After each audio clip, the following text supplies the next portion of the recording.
So today's topic is central venous catheter. So what are the indications for a central venous catheter? So the first indication is fluid recitation, large volume fluid recitation. Next is blood products administration, and then hyperosmolar drug electrolytes, for which we need to put the central venous catheter. Next is vasopressor support in critically ill patients in ICU who require vasopressors support.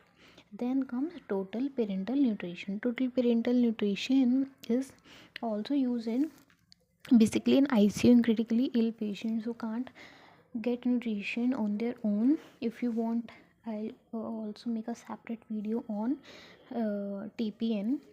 Next is not able to secure peripheral line, for in obese patients in which we are not able to secure the peripheral lines. Then is CVP monitoring. So what are the equipments required? So the equipments required are mostly the pain drip instruments and then the main catheter kit. So the instruments or the equipments required include a gown, Beradine, skin disinfectant, then comes CVC kit, central venous catheter kit, which include the syringe, cannulas, dilators, guide wires, etc. Scalpel, then comes the probe cover, then the gloves, the tegaderm, local anesthetic suture, including the instruments. So the instruments required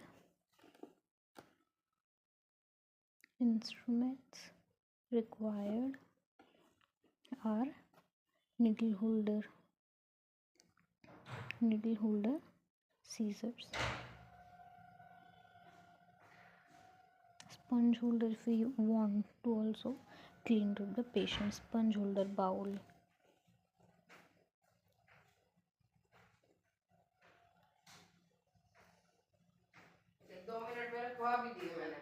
पढ़ेंगे probes के बारे में. Probes क्या क्या हो सकते हैं हमारे पास? कर्वीलिनियर प्रोब, लीनियर प्रोब और कार्डिक प्रोब. ये क्या तीनों प्रोब्स क्या होते हैं? अल्ट्रासाउंड मशीन में प्रेजेंट होते हैं. So curvilinear probe is used for abdominal organs, lungs and pleura, whereas the linear probe is high frequency probe that can be used for venous access or optic nerve. Now, what are the requirements for a central venous catheterization? So first and the foremost important is informed and written consent. That is, the consent should be taken in written format, which should also be informed and explained to the patient if conscious and also to the attendant. Next comes coagulation profile, PTT, IMR, platelet, and also assessing the clinical condition, as it is an invasive procedure. What are the sites? What are the sites? Sites can be internal jugular, subclavian and femoral. So what are the surface landmark for jugular axis? It is mostly the triangle made by the sternocleidomastoid muscle. So what is required? Before we put the catheter into the patient, we require hand scrubbing. That is,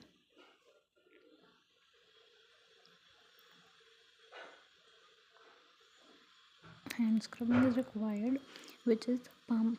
So first step is doing palm to palm, then palm over dorsum, then palm to palm with fingers interlaced, then back of fingers to opposing palms, then rotational rubbing of thumb, then finger rubbing, rotational backward and forward. We can also use the blind technique, but if you're using ultrasound, so first it is ultrasound guided identification, then local infiltration, and then Trendelenburg position, that is head low position. Now, the color of the blood. What does the color of the blood indicate? If it is bright red, then it is arterial blood. If it is dark, then it is venous blood. Flow of blood. Percentile is an arterial and normal is venous blood. Now, after positioning the patient, we will insert the needle, then the guide wire. We use Seldinger's technique. We'll remove the needle, tissue dilator is inserted, then we'll railroad the triple lumen catheter dilator removal, जब हम dilator को remove करेंगे उसके बाद हम इसको reload करेंगे.